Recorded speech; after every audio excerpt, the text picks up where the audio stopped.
नचा सबको रहा है, सब काम कर रहा है वही। और हमारे तुम्हारे मन का क्या भ्रम है कि हम कर रहे हैं, हम कर रहे हैं। ये भावना हमारे मन से अगर जिस दिन हट जाएगी उस दिन प्रेमियों हमारा काम हो जाएगा। और ये भावना हट नहीं रही है, एक मैं मेरी की भावना नहीं हट रही है और एक ये नहीं हट रही है कि मेरे सिवा कोई और कर ही नहीं सकता है। ये भावना हमारे अंदर घुसी बैठी है। लेकिन सब काम समय से उसकी दया से ही होता है। जैसे किसी के घर बच्चा होना है तो उसकी दया से उसी समय होगा जब उसने लिख दिया है।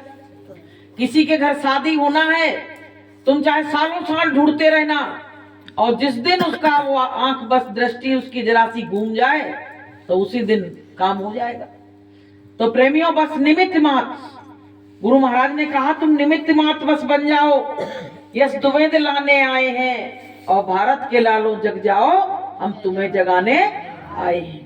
गुरु महाराज कहते तुम निमित्त मात्र बन जाओ, बस निमित्त मात्र कहो जी हम कर रहे हैं, खाली धर रहे हैं, उठा रहे हैं। जैसे गुड़िया गुड्डा का खेल खेलते थे ना, तो छोटे छोटे हम लोग थे तब गुड़िया गुड्डा का खेल खेलते थे, तो उसकी शादी भी रचाते थे, उसको सुबह जगाने भी जाते थे कि उठो भैया सुबह हो गई। तो झूठे ही तो कर रहे थे, तो हमको ये लगता था झूठे ही कर रहे हैं, लेकिन करते थे। ऐसे ही प्रेमियों ये सब जो हम कर रहे हैं ये सब झूठा है। ये संसार क्या है, संसार ही झूठा है, तो इसके काम कहां से सही हो जाएंगे। तो प्रेमियों ये मानव जीवन मिला है, इसका सदुपयोग करो। ये जीवन जा रहा है, जीवन जाने में अब क्या टाइम रह गया जी बताओ। पहले भाई तमाम बीमारियां शरीर में लग गई और पता नहीं किस दिन बुलावा आ जाए कि चली जा रही है उम्र धीरे धीरे, चली जा रही है उम्र धीरे धीरे, पल पल आठों पहर धीरे धीरे, पल पल आठों पहर धीरे धीरे, चली जा रही है बहना उम्र धीरे धीरे, चली जा रही है भैया उम्र धीरे धीरे।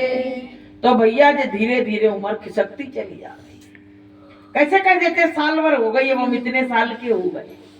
अरे तुम जितनी उम्र छिपा लो, छिपाने से क्या होता है, वो तो सब प्रकट हो जाती है। तो प्रेमियों उम्र गई तो जाने दो, लेकिन इस उम्र के रहते हुए मैंने किया क्या ये देखो। पहले ये देखो कि इस उम्र के रहते हुए हम कब गुरु महाराज से जुड़े और कब हम में जागृति आई, ये बात को समझो। वो तो भाई सुबह होती है फिर शाम होती है, ये तो सर्किल चलता ही रहेगा कि जीवन मिला है तो मृत्यु भी निश्चित है।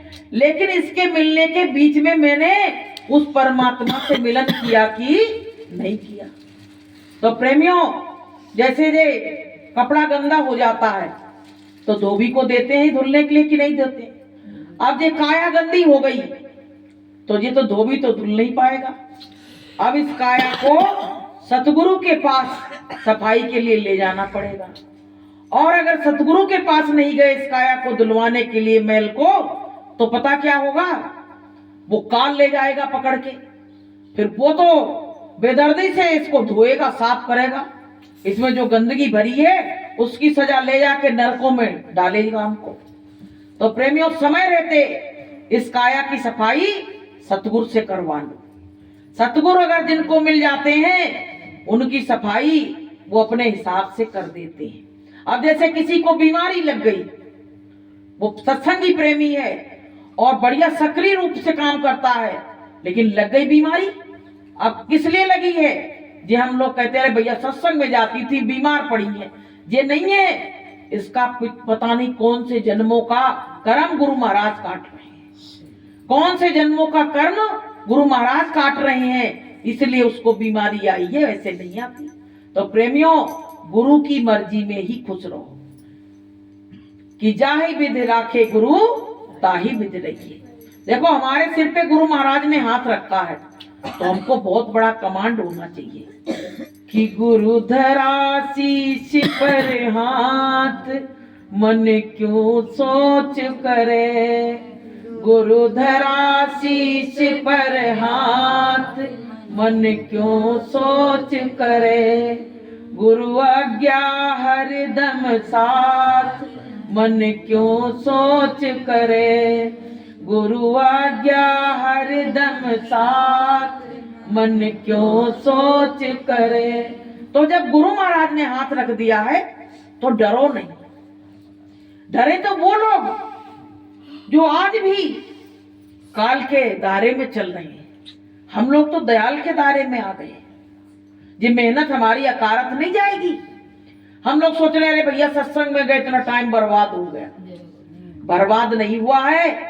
जितनी देर तुम सत्संग में बैठी उतनी देर कम से कम गुरु चर्चा को तो सुना। और तुम घर में बैठती तो कौन सी बात करती? अड़ोसी की, पड़ोसी की, रिश्तेदार की, नातेदार की, और कौन सी बात करती? तो बताइए समय बर्बाद हुआ कि तुम्हारा समय आबाद हुआ? आबाद हुआ। तो प्रेमियों, ये तो भाई जो साधक लोग हैं वो समझ सकते हैं, जो सत्संग के महत्व को समझते हैं। एक बार एक व्यक्ति ने कहा, सत्संग में गुरुजी बोले कि कर्मों का फल तो भोगना ही पड़ेगा। तो उस व्यक्ति ने कहा, ये बताओ गुरुजी, जब कर्मों का फल भोगना पड़ेगा तो सत्संग में आने से फायदा क्या है? सत्संग में आने से फिर फायदा ही क्या है जब हमको सब कर्म भुगतने ही पड़ेंगे? तो गुरुजी ने कहा कि एक ईंट दी और बोले ले जाके इसको और ऊपर से एकदम पटक दो किसी के ऊपर, तो कितनी चोट लगेगी? तो बोले बहुत लगेगी। बोले इसी ईंट को ले जाके और तमाम रुई का वो लेके उसके अंदर इसको दबा के और फिर किसी के ऊपर पटकना, तो बोले तो कम लगेगी। तो बोले बस यही बात है, तुम डायरेक्ट तुमको काल पकड़ के ले जाएगा ना तो तुमको बहुत बेतहाशा बेदर्दी से मारेगा। बेरहम कसाई है वो बहुत बेदर्दी से मारेगा। लेकिन तुम सत्संग में आ गए हो और गुरु महाराज की शरण में आ गए हो तो तुमको भोगना तो पड़ेगा, लेकिन उसी तरह से जो एकदम मार दिया जाए तो ज्यादा चोट है और धीरे धीरे उस कर्म को कटवाया जाए तो कम चोट है। बस यही सत्संग का महत्व है। तब प्रेमी उसकी समझ में आया। वो तो गुरुजी से लड़ने के लिए आया था कि जब इसका महत्व ही नहीं है, जब हमको सब कर्म भुगतने ही है तो हम क्यों सत्संग में आए, हम घर में ही बैठेंगे। तो प्रेमियों, ये जीवन मिला है, इसका बहुत लोग दुरुपयोग कर रहे हैं। बहुत लोग इसका बहुत दुरुपयोग कर रहे हैं क्योंकि सुबह शाम बस खाने में, बनाने में, सोने में, घर के क्रिया में लगे रहते हैं। संतों ने कहा है कि 5 पहर धंधे गए और 3 पहर गए सोए और 1 पहर गुरु नाम बिन मुक्ति कैसे होए। कैसे मुक्ति का भाई जतन तो करना है। इंसान के जामा मिला है तो मुक्ति का तो जतन कर लो, नहीं तो जब कुत्ता कुतिया का जामा मिलेगा तब कौन सा जतन करोगे? तब तो साकार में बांध के जिधर खींचेगा मालिक उधर खींचते चले जाओगे। फिर कौन सा भजन करोगे? तुमको अधिकार भी, हमको अधिकार भी नहीं मिलेगा क्योंकि 5 तत्व के व्यक्ति को ही इसका अधिकार है भजन करने का, सत्संग में आने का, और कोई सत्संग में आ नहीं सकता है। तो प्रेमी भाई बहनों, गुरु महाराज ने हमको बहुत कुछ समझाया और बड़ी गुण बातें गुरु महाराज ने बताई। गुरु महाराज को हमारे ऊपर बहुत दया आई तो गुरु महाराज ने सब भेद खोल के धर दिया।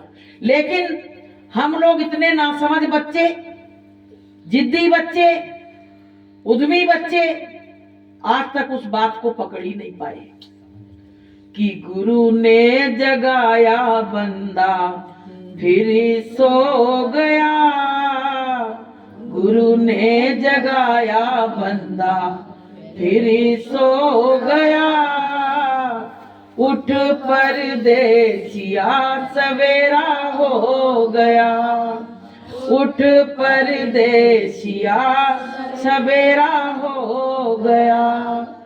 फिर तू कहेगा गुरु आए नहीं, फिर तू कहेगा गुरु आए नहीं, सत्संग बीच तू फिर सो गया, सत्संग बीच तू फिर सो गया, उठ परदेसिया सवेरा हो गया, उठ परदेसिया सवेरा हो गया।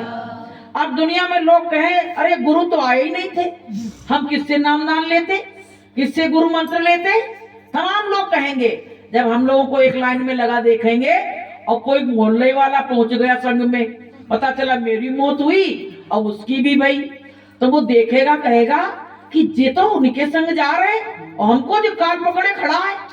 तो कहेंगे हमें नहीं मालूम थी कि कब गुरु आए, नहीं तो हम भैया गुरु से गुरुदक्षिणा ले लेते। लेकिन ये आवाज क्यों लगाई जा रही है कि लूट सके तो लूट ले बंदे और शोर मचाऊं गली गली और जय गुरुदेव नाम के हीरे मोती मैं बिखराऊं गली गली। तो प्रेमियों, जो इन मोतियों को लूट लेगा, भाई किसी ने रास्ते में तमाम मोती बिखरा दिए, तो जो लूट लिए वो तो माला माल हो गए और जो नहीं लूट पाए वो कंगाल हो गए। तो यही चीज चल रही है। तमाम लोग सत्संग सुन के आने लगे और देखिए ये दीदी बैठी हुई है, जरा देर में गुरु महाराज ने पासा पलट दिया तानसेन मकबरा से। अब हर सत्संग में तुम्हें उपस्थित मिलेंगी। तो प्रेमियों, वो जिस जीव को चाहता है खींच लेता है। भाई लाइट है, अगर नंगा तार है ना और तुमने हाथ लगा दिया तो खींच लेगा। गुरु महाराज कहते हैं कि एक बार हम दृष्टि डालते हैं उस जीव को फिर छोड़ते नहीं है। लाइट तो एक बार खून चूस के छोड़ भी देगी। और गुरु महाराज क्या कह रहे हैं कि जब तक तुम्हारा कल्याण नहीं करा देंगे तब तक तुमको छोड़ने वाले नहीं है। बोलिए प्रेम से। एक जन्म नहीं, चाहे 4 जन्म लग जाएं, तो छोड़ने वाले नहीं है। ही पकड़ लो हाथ स्वामी जी, नहीं तो डूब जाएंगे। पकड़ लो हाथ स्वामी जी, नहीं तो डूब जाएंगे। हमारा कुछ न बिगड़ेगा, तुम्हारी लाज जाएगी। हमारा कुछ न बिगड़ेगा, तुम्हारी लाज जाएगी। हमारा कुछ नहीं बिगड़ने वाला है। कोई भाई यही तो कुछ काम नहीं बनते हैं तो लोग बात क्या कहते हैं, अरे गुरुदेव की शरण में गई तो थी, अब बनवा ले गुरुदेव से। संसार वाले जे ताने देते हैं, तब हमको वो ताने बर्दाश्त नहीं होते, बर्दाश्त नहीं होते हमको ताने। वो हमको क्या लगता है कोई मुझसे कह ले पर मेरे गुरुदेव से ना कहे, यही तो लगता है। जैसे किसी पिता की बुराई ससुराल में बच्ची के सामने कोई करने लगे तो बच्ची क्या कहती है, फिर झल्ला जाती है, फिर कहती है तुम मुझको तो कहना सो कहना पर मेरे पिता को मत कहना। मैं बर्दाश्त कर लूंगी अपनी बात, लेकिन पिता की बात को बिल्कुल बर्दाश्त करने वाली नहीं हूं। तो ऐसे ही हम लोग हैं। अगर जो गुरु महाराज की बुराई करता है ना तो लगता है हमारा दुश्मन है, पक्का है नहीं वो दुश्मन, लेकिन वो किस लिए लग रहा है, क्योंकि गुरु की बुराई कर रहा है। और गुरु की बुराई हमको कतई नहीं सुनना चाहिए। जहां गुरु की बुराई हो रही हो वहां से उठ के चले जाओ या अपने कानों को बंद कर लो कि हरि गुरु निंदा सुने जो काना, और क्या कहा गया उसके आगे भूल गए, तिन्हें पाप को घात लगे पाप को घात समान। हरि गुरु निंदा मतलब भगवान की और गुरु की जो निंदा सुनते हैं और करवाते हैं, करते हैं, तो गौ घात मतलब गौ हत्या मारने के बराबर पाप लगता है। बताइए पहले कितना बड़ा बताया गया है। और गौ हत्या जिनको लगती है उनका क्या होता है, उनकी शकल को कोई देखता नहीं।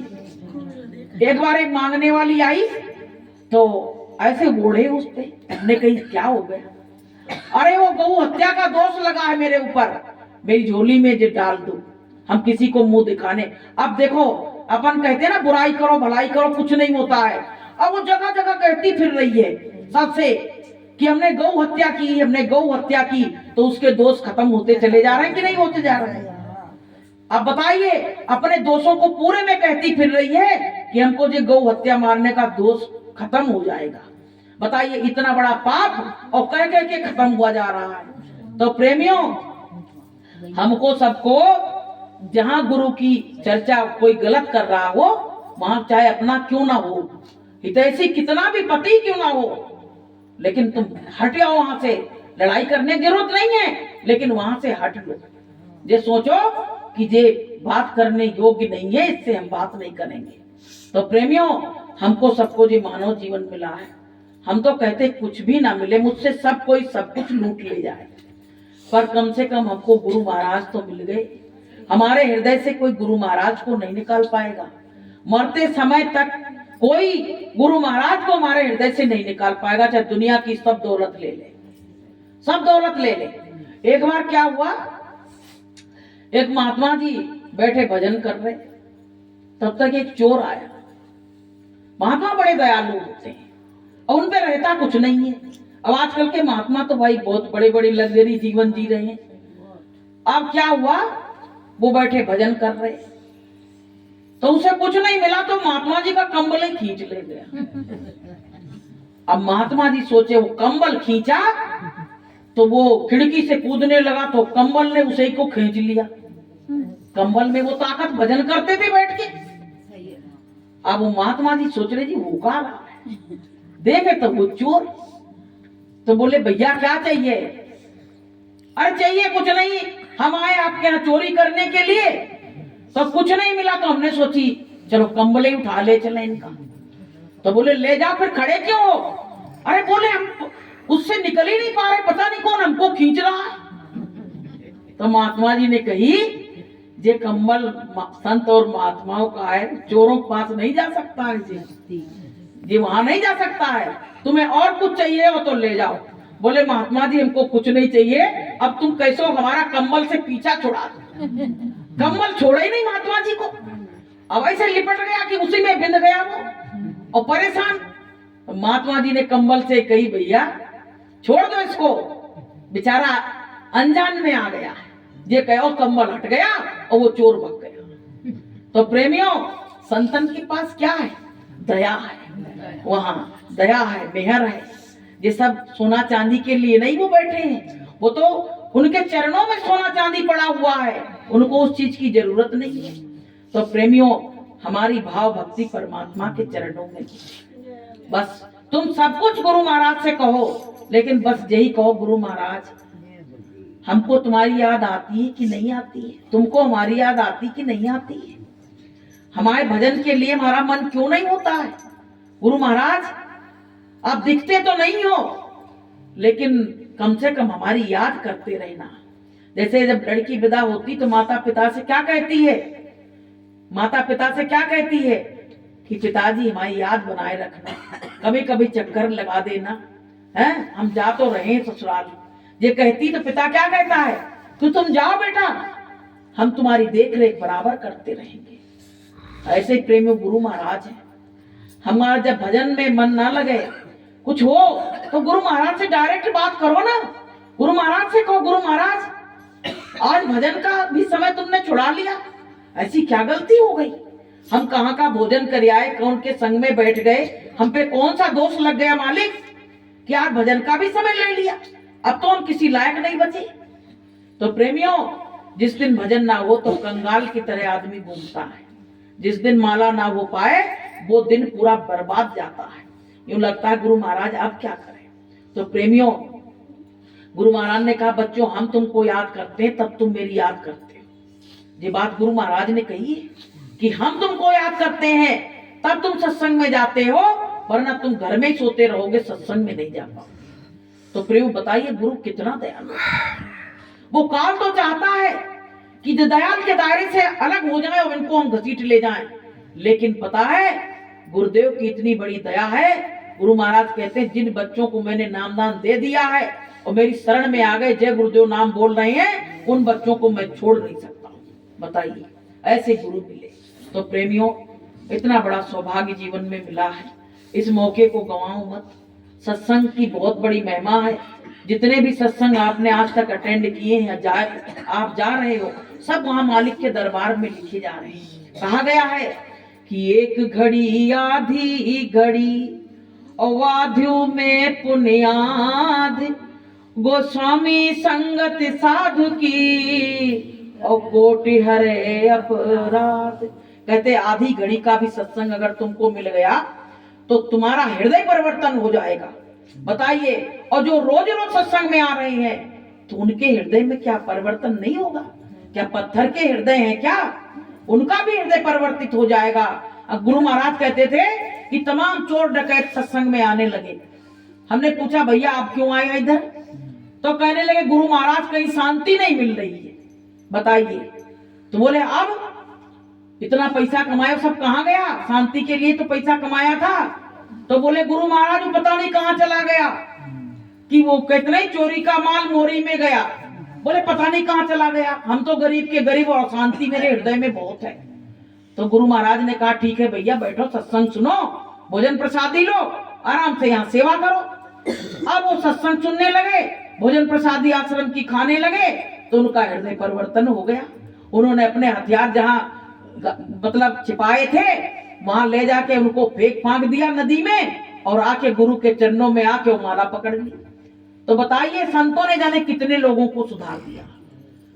कि संत जगत में आते हैं जग तारन के लिए, थोड़ा समय निकाल प्रभु गुण गाने के लिए, गुरु गुण गाने के लिए। हरदम है तैयार तू पाप कमाने के लिए, थोड़ा समय निकाल प्रभु गुण गाने के लिए, गुरु गुण गाने के लिए। तो प्रेमियों थोड़ा थोड़ा, गुरु महाराज कहते बूंद बूंद से घड़ा भरता है। बूंद बूंद से घड़ा तुम नल खोल दो और बूंद बूंद पानी टक के तुम बाल्टी रख दो, रात भर में भर जाएगी। ऐसे ही हम लोग किस लायक हैं? हम लोग किसी लायक हैं, लेकिन जरा सा चले गए। अरे हम कहे प्रसाद का ही बहाना समझो कि प्रसाद लेने जा रहे हैं, लेकिन दो शब्द मिल तो गए कम से कम। कि सतगुरु से मिलने का सत्संग ही बहाना है, सतगुरु से मिलने का सत्संग ही बहाना है।